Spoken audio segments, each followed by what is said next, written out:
قارة والقلمون. بعد أن أصبحت مدينة قارة وباقي مدن القلمون منطقة لجوء للنازحين والهاربين من القصف العشوائي منذ أكثر من عامين، أخذ النظام النصيري المجرم قرار قصف مدينة قارة والقلمون لتهجير القرى ليحمي الخط الدولي الذي يمر من خلال المنطقة. وبالفعل بدأ يدك المدينة بصواريخ أرض حتى لم يعد بوسع أحد البقاء في المدينة، فتهجرت مدينة قارة بالكامل ومن كان يسكنها من أهل القصير وحمص، والتي يقطنها أكثر من 50,000 نسمة تقريبا. والذي لم يكن بالحسبان أن الناس أخذوا على حين غرة وخرجوا من ديارهم دون أي استعداد، فقد تركوا كل متاعهم وأموالهم وأوراقهم الثبوتية وغيرها. والأدهى من ذلك، بعد أن دخل النظام النصيري المجرم للمنطقة أخذ ينهب البيوت ويحرقها بيتا بيتا، ونزح أهل قارة ومن فيها إلى الجبل وإلى منطقة عرسال الصغيرة في لبنان، وسكنوا داخل المساجد وبعض المحلات والصالات والكراجات بكثافة سكانية عالية وازدحام شديد. ولقد عرف عن منطقة قارة والقلمون أنها من أشد المناطق في سوريا بردا، ومنطقة عرسال أشد وأجد. وحسب التطلعات من الناحية الاستراتيجية والسياسية والعسكرية، فمن الظاهر أن الوضع قد يطول لأشهر، وأن الأزمة تزداد حدة لتوافد باقي مناطق القلمون إلى عرسال.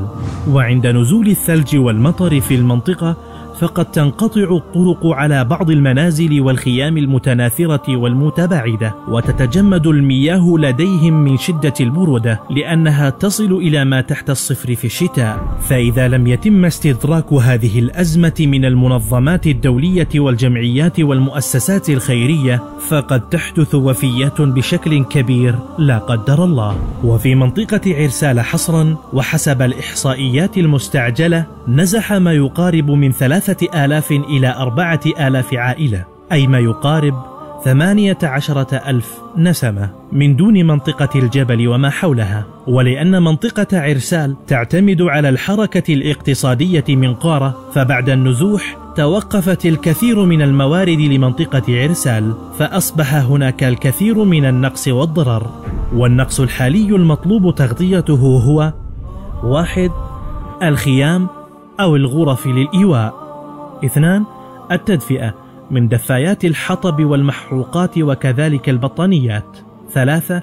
الأكل من الخبز والمعلبات والغاز وغيرها. 4.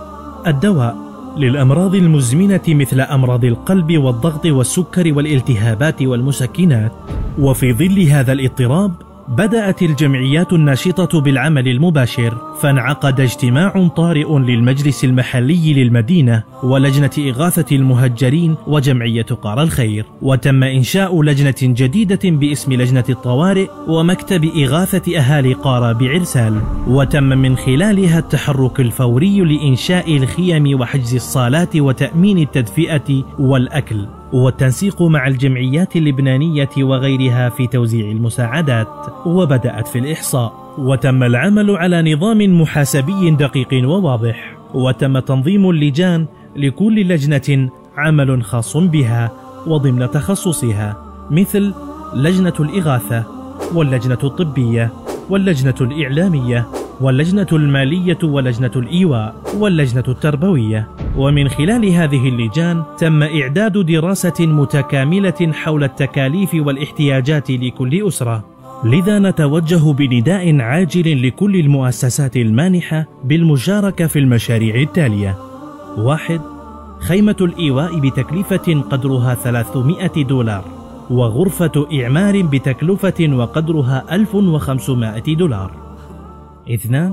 تكلفة التدفئة الشهرية، قيمة الدفاية $30 ومحروقات $150 شهريا. 3. تكلفة الأكل للأسرة $300 شهريا، وذلك عن طريق توزيع كوبونات شرائية يستطيع شراء الطعام والصنف المرغوب دون إحداث أي هدر. 4. هناك تكاليف أخرى من إيجار الصالات الكبيرة وغيرها من المصاريف النثرية والإدارية، ويمكن لأي جمعية التواصل لتغطية هذه التكاليف. وعند تعاون أي جمعية أو منظمة أو هيئة أو مؤسسة مانحة سيتم إعداد ما يتم طلبه من تقارير لازمة حول المشاريع وتنفيذها. للتواصل والاستفسار مع اللجنة أو أحد مندوبيها يرجى الاتصال على الأرقام التالية: لبنان عرسال، تليفون رقم 00961 769 31149. السعودية تليفون رقم 00966 540 958 267. الإمارات تليفون رقم 00971 5555 18739. الكويت تليفون رقم 00965 966 10 228. الأردن تليفون رقم 00962 79 55 10 464.